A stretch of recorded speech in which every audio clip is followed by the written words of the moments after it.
43 times is the number. I think this tactic has been requested. I do apologise about the delay, but today is going to be Farke's fantastic 4-2-3-1, and it does not disappoint. Trust me, you got to love it. If you do enjoy the tactics on this channel, be sure to leave a like and definitely consider subscribing, and get commenting right below any more managers you want to see, whether that be a certain formation or a manager replication. Let me know in the comments, but let's get into this very long-awaited video. So first up is going to be his current team, and probably why it was requested so much, because I've got quite a fair few Leeds people on this channel who are big fans, and do you know what? This is going to be for you, so it is going to be a very convincing championship season, picking up 119 points, and right now, leave a like if you think Leeds are going to go up, or even not, drop a little like. But do you know what? A fantastic season. Out of 46 games, we win 38 of them, draw 5, and also just pick up 3 losses against Ipswich, my local team, Norwich, a very competitive team, and Cardiff, who obviously finished in 4th place as well. It is going to be Rutter picking up 42 goals, which is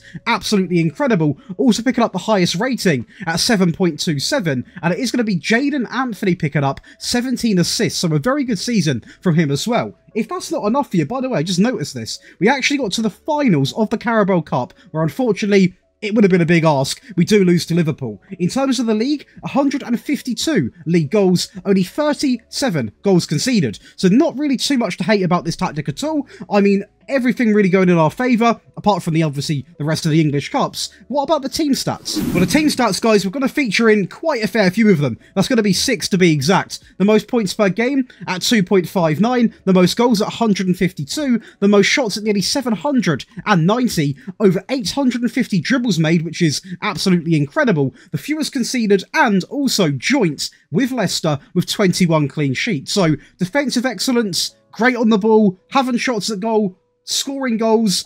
I don't know much more we can do. It's an incredible season. It's backed up by the player stats, guys. We literally can't lie. I mean, it is going to be Rutter coming in with 42 goals. He had one hell of a season. Nonto picking up 23. Dan James, 22. Perot picking up 20. Obviously, he's out on loan. Somerville with 15. Anthony with 9. 8 for Dallas. Gray with 7. Bamford have a disappointing season, but not playing too many games. And in terms of the assists as well, we're seeing a lot of players. I mean, we're going to have 1, 2, 3, 4, 5, 6 players with 11 plus assists in the season, so loads of people getting involved with the assists and a load of goal scorers. Obviously, the key people being Rutter, Nonto, Dan James, and also Perot. But do you know what? It's excellence all round. What a team this has been. Data hub-wise, it's going to be way under a goal conceded a game at 0.8, bang on 3.3 goals a game, just over 17 shots coming in at 17.15, a pass completion of 88.92, basically 89, and a tackle-in ratio of 73.84. That potentially is the only weakness of this season, was the amount of bookings we got, but obviously, just remove, get stuck in. We go over to one of his former teams. That is going to be Borussia Mönchengladbach, a team predicted to finish in 6th place. Now, my goal was to get Champions League, and we did do that just about. We could have got 3rd place over Bayern, who had a stinker of a season, as Dortmund finished in 2nd, and RB Leipzig do win the Bundesliga. 4th place was the aim, because if you think about it, you got Leipzig, Dortmund, Bayern, you then got Bayer Leverkusen, who usually do very well, potentially Mainz as well, so it is a bit of a scrap to fulfill that top 4. We got it done, nothing too special to be honest with you. The 2nd best at scoring goals, the 4th best when it comes to conceding, so not too bad, to be fair, where we finished. It's going to be Plea coming in with 16 goals, and it is going to be Honorat coming in with 16 assists. Not really a season to remember necessarily, but I will include it in the video. We've got 2 more teams to test with, obviously, one of them being his former team, Norwich, and the other one is going to be a surprise. And that is going to be Norwich City, then obviously another team in the Championship, and again, very similar to Leeds, we've done incredibly well. We played 46 games, won 36, drew 6, and lost 4 games on this occasion. Josh Sargent doing absolute bits in this league, picking up 41 goals across all competitions, picking up a 7.37 average rating, and it is going to be Gabriel Sara coming in with 22 assists, as Angus Gunn nearly completes 100% of his passes. You love to see that. The English Cups, we'll not talk about that as much. They weren't as impressive, but you know what? We're not going to win them. Let's just be realistic with a team like Norwich. The league stats are going to be a lot better in terms of discipline, picking up 0 red cards. Still had a fair few yellows, I will be honest. 56 goals conceded, not the best of the best, but did it matter? Not at all, because we did score 140 goals in the league, making us essentially impossible to beat. And team stats, it's not going to be 6, it is going to be 3 on this occasion. It's going to be the most points per game coming in at 2.48, the most goals at 140, 40. That right, that is 38 more than Birmingham in second place. And the most shots coming in at 710. And for you possession heads, you can expect around 56 to 58% of the ball in your safes. Hub-wise, we're still going to be covering over 3 goals a game at 3.04, just over 1 goal conceded. It didn't happen with any of the other teams, so I'm not going to be too gutted about that. Over 15 shots a game coming in at 15.43. That pass completion looking very high again at 88.27, and attacker win ratio at 74.31. And for those of you that play as a powerhouse or have built a powerhouse team, this is what you can expect. Dominance. It is going to be, well, we won the championship, so that's 1, 2, 3, 4, 5, 6 trophies in one season. The Champions League against Benfica, obviously the Super Cup against Sevilla, the Premier League against literally everyone, the Carabao Cup against Newcastle, and the Community Shield coming in against Arsenal at the start of the season. The Premier League, we played 38, won 32, drew 3, lost 3. Who were the losses against? Liverpool, all really big teams, so it's not that much of a hair puller. We ain't got to start worrying, we're not losing against Luton. Erling Haaland stuff. 102 goals, an 8.06 average rating. Bernardo Silva things, coming in with 30 assists. And Ederson doing Ederson things, or Angus Gunn things, coming in with a 99% pass completion. Goals scored, 141 in the league, 23 conceded, so the best, and also 0 red cards. Team stats you can see here, very good levels of possession. 60% of the ball, but also picking up. The fewest conceded at 23. The most clean sheets at 20, 1 more than Arsenal. The fewest shots faced against us at 214, probably because we had the ball so much. Most shots over 750. And the most goals, very convincingly, nearly double of Aston Villa, and also the most points per game, quite convincingly over Liverpool. Data hub-wise is going to look even better than ever. 3.71 goals per game, edging towards 4 realistically. 0.61 conceded per game, very, very low amount of goals to be hit in the back of our net. Every game, we love to see that. Basically 20 shots per game, to be exact, 19.84. A pass completion of 88.37. An attacker win ratio, I'm going to give it 79%. It's 0.6. You guys can't grudge that. Come on. And with this City team, as to be expected, the Champions League final, which was against Benfica, by the way, was definitely no worries. I mean, it was utter domination. A 5-0 win. The goals started coming in early. Bit of a scrappy one. And this one ain't much better. I remember playing it. Trubin rarely makes mistakes, but did quite a fair few in this game as De Bruyne gets a bit of a gift there. Into Bernardo Silva, out to De Bruyne on the right-hand side, back in the middle. Ball across into Foden, into Ake. All 3 goals have been a little bit debatable, I will say, but I thought I'd show you it's a Champions League final after all. Ake on that left-back role, ball inside into Haaland, the man who, yeah, scored over 100 goals in a season. He does it on a regular on FM, I will be honest, as he gets another one to the tally. We can't stop him. Manchester United fans, you might want to look away because it is going to be a 5-0 win very early on into the season, actually, as the first goal was an absolute peach from Bernardo Silva. Nothing Onana could have done there. Jack Grealish on the left-hand side, back into Ake, who had an incredible season, driving at the back line, and it's what you've got to see with this tactic, guys. The inside forwards, or the inverted wingers, sorry, actually cutting in and getting into so many dangerous spaces, as we just saw there with Bernardo Silva, almost acting as a striker in some aspects, as Haaland tucks in a penalty, sort of around the 66th minute, and another penalty in the 90th minute, and there is still one more goal, a little set-piece action from Bernardo Silva. At this point, Onana, go home. Against one of the best teams in the Championship in real life, that is going to be Ipswich Town. A very comfortable 3-0 win away from home as well. Not many people go to Portman Road and make it out, but we did with 3 goals and 3 points. As you can see, a nice mixture of goals here. Never really getting fazed by what they had to offer. Great link-up play in the middle, and you're not going to get more beautiful football than that. Well, over to your favourite part of the video, the tactic breakdown. If you're enjoying so far, be sure to leave a like and definitely subscribe to the channel. And if you enjoy live streams, be sure to come over because we're going to be streaming a lot more, and a lot more, trust me about that. It's going to be FN and a mixture of other games as well. It's going to be a little bit of F1, a little bit of everything. So if you want to come and have a laugh and join the loads of other people as well from the community, come over. The link is going to be in the description and on the screen as well. But let's go over to the player roles. So we are going to kick things off with a sweeper keeper who simply is going to be on the defensive duty. A wing-back is going to be a very important role in the team because obviously they do alter. So on the right-hand side, the wing-back's going to be a little bit more sort of resilient, not resilient, a little bit more calm, a little bit more disciplined is the right word. And on the left-hand side, it's sort of vice versa, if you look at especially up the field here. So the wing-back on support is going to be on cross aim centre. dribble more, close down more, and tackle harder. 2 central defenders, both literally on the default instructions. I favour to not have ball-playing defenders because they don't really have many in their team, so that's exactly why. So it is tailored to the Leeds team. Obviously, it is a Farke tactic. So if you have got players that are incredible at ball-playing defender roles, please use them. Don't just not use their ability. This is tailored for that Leeds team. The wing-back on the left is going to be on attack, so it's sort of opposite to the right-hand side. On cross-aim centre, run wide, close down more, and also tackle harder.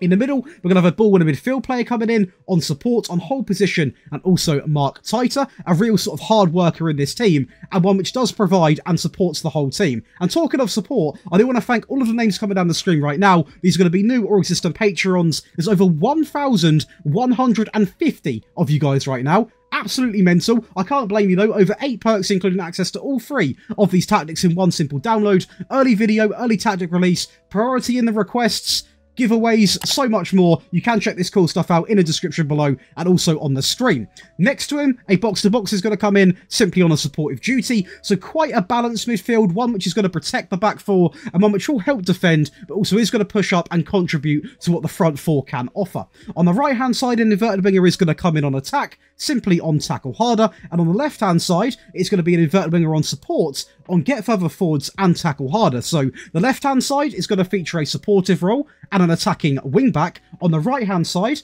a supportive wing-back and an attacking inverted winger. I can already see the comments. Can you do that? Can you do that? Yes, you can. But if you do that, you also need to change these 2 around. So the ball and midfield player goes on the right-hand side. In the middle, we've got an attacking midfield player on attack, on tackle harder, and to finish it off, the cherry on top, that is going to be the advanced forward, simply on attack. Going over to those team instructions, this is all going to be based off a custom vertical tiki-taka style on the positive mentality. And in terms of the width, we actually are going to go with fairly wide. The approach play, we are going to opt to have pass into space selected. That's when you saw in them highlights. We're not, although we are zipping it about with quite, you know, sort of tiki-taka elegance, we are also not afraid to go more direct when we need to do so. We're going to play out from the back as required. Although we haven't got ball-playing defenders, you can still implement that style into the game just because you're not using that certain role. We are going to go with a shorter passing directness alongside of a higher tempo. So for those that have been asking for not a maxed out tempo tactic, this one probably is going to be for you. We're going to go with mixed crosses and work ball into the box. Nothing's going to be selected for this because that comes into the other variants later on into the video. The default one, we're going to leave like this because it absolutely cooked. Transition, not a whole lot to talk about. It is probably going to be what you expect from a Leeds team. So obviously a bit of pressing. We are going to counter-attack because when you got Dan James alone with his utter pace on the right-hand side, you have to use it. You have to use it. Partnered alongside of Rutter, obviously Nonto, absolute world-class players in the championship level. I'm not claiming them to be worldwide world-class, but very good in the championship. We're also going to distribute to the centre-backs, and we're going to roll the ball out simply to eliminate any errors. Lastly, if you like taking a game to people, you're going to love this. So we're going to go with the high pressing line of engagement. We're going to go with the higher defensive line, more often on the trigger press. So again, it's not going to be maxed out. We are going to apply pressure onto their goalkeeper, and optional, again, if you are picking up too many cards, don't have it on, but I opted to have get stuck in because I've seen Leeds a few times this season. They do love a challenge. And I will show this game. I know we didn't win the cup, but we beat Chelsea 2-0, obviously, in this FA Cup, and it was quite a comfortable game as well. Great play down the right-hand side, through to Somerville, into Nonto, the players I was talking about, and they were absolutely lethal as we get the second goal here. Great link-up play into Junior, failed clearance, and how about that for a strike? Bar and down.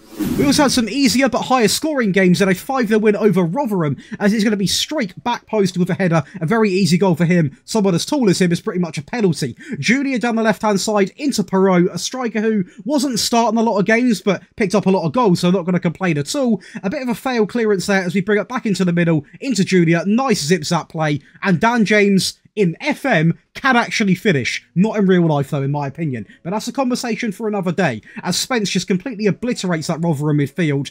Easy header for Patrick Bamford, who I wanted a little bit more from this season, but he realistically was never getting in the team ahead of the strikers we did have, as Dan James proves me wrong again with another finish, and it was all done just after half-time. And that brings me on to the attacking variant, which is actually now called overlaps, because it's going to look very similar, but a lot of changes do come in, so do stick around for it. Obviously, you can download all these on Patreon, but I do include them, so I would recommend you watch the videos if you're not a Patreon. If you are a Patreon, obviously, you can just download them and get going. But we are going to focus on going down a more overlapping approach, bringing in the Y players a little bit more, and sort of just, well, overlapping. Simple as that, really. So, the goalkeeper is going to remain the same. Both wing-backs now are going to be identical instructions. That's going to be a wing-back on attack, on cross-aim centre, dribble more, run wide, close down more, and tackle harder. That is exactly the same for the left and also the right-hand side. Both of the central defenders remain exactly the same. The ball and midfield player remains unchanged. No changes at all.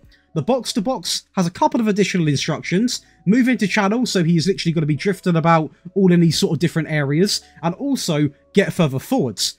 On the right-hand side, we've gone with the inverted winger again on attack on this occasion, and he is going to be on sit narrower and tackle harder, exactly the same as the on the left-hand side. So essentially, these inverted wingers are going to drop in and almost play as a narrow 4-2-3-1, but the wing-backs are going to overlap. So when you are attacking, you're going to potentially have pretty much a 5 block, if that makes sense. So these players are going to be in this position here. The wing-back's going to almost replace that position, and you are simply going to be, it's pretty much going to be impossible to defend what you're going to be putting at them, because you're going to have so many players forward, and so many different players making great runs, getting into different lanes, and it's a great way of scoring a goal when you are desperate. In the middle, an attacking midfield player comes in on attack, on tackle harder, and the advanced forward remains unchanged. Instruction-wise, the big change is the mentality that is going to be on attacking, but still there are going to be some changes. Obviously, the key one is going to be the slightly higher tempo, brought up from the default, up by 1, be more expressive, actually take a little bit of fight now, get stuck in. Doesn't matter if we make any mistakes because we are after a goal. It's a very attacking way of playing football, and sometimes you need to be willing to make mistakes to actually get anywhere. So that is going to be what we're going to be doing. Obviously, we're going to overlap right, we're going to overlap left. The whole point of this tactic to make deadly overlapping runs. Transition, it is going to remain literally the same, apart from the obvious distribute quickly.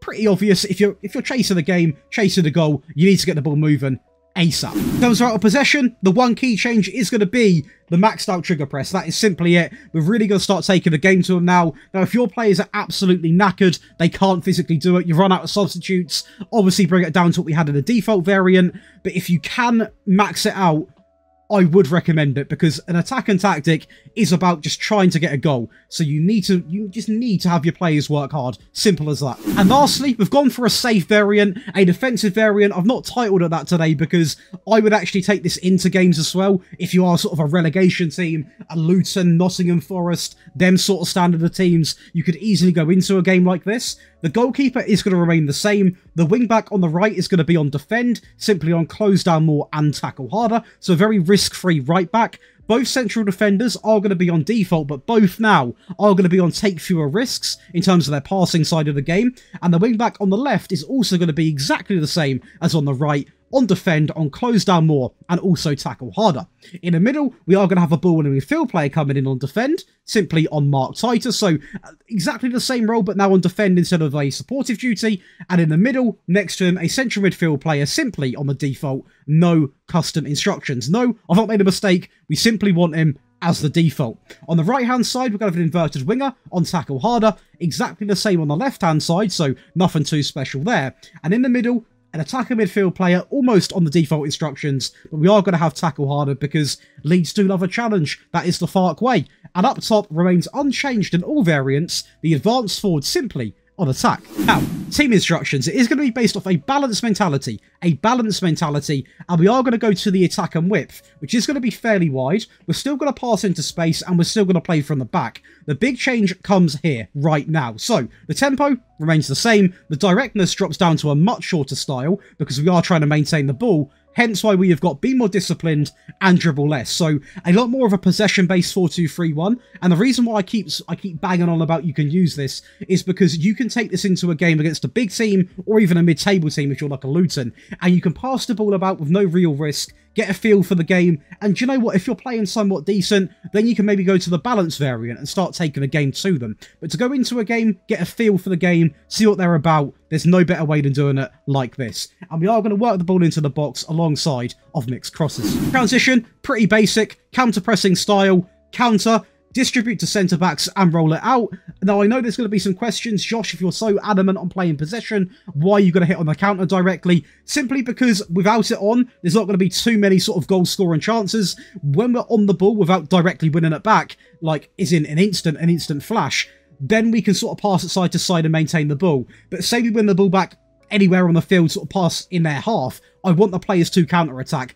Bearing in mind, none of the back line's going to get involved, so we're not going to be too defensively vulnerable. And obviously, we do have that ball-winning midfield player that is going to be on defend to suck up any loose balls that get played in behind anyway. So we are going to be completely fine if our counter gets countered, if that makes sense. Lastly, the standard line, the high pressing line of engagement, more often on the trigger press, and prevent short goalkeeper distribution. And that is going to give you guys 3 of the fantastic Farke tactic finally. I do apologise about the delay on this video. If you have enjoyed, be sure to leave a like and definitely subscribe. And if you enjoy live streams, guys, please do come over because we stream a lot of FM, but also we are getting involved in other games which you guys can play with me as well, that being pro clubs, maybe a little bit of Fortnite, some F1, some COD maybe. We're gonna have a great time. I host a lot of community nights and it's just a vibe. So do come over, come and get involved, but enjoy the rest of the day and I'll see you boys in the next one.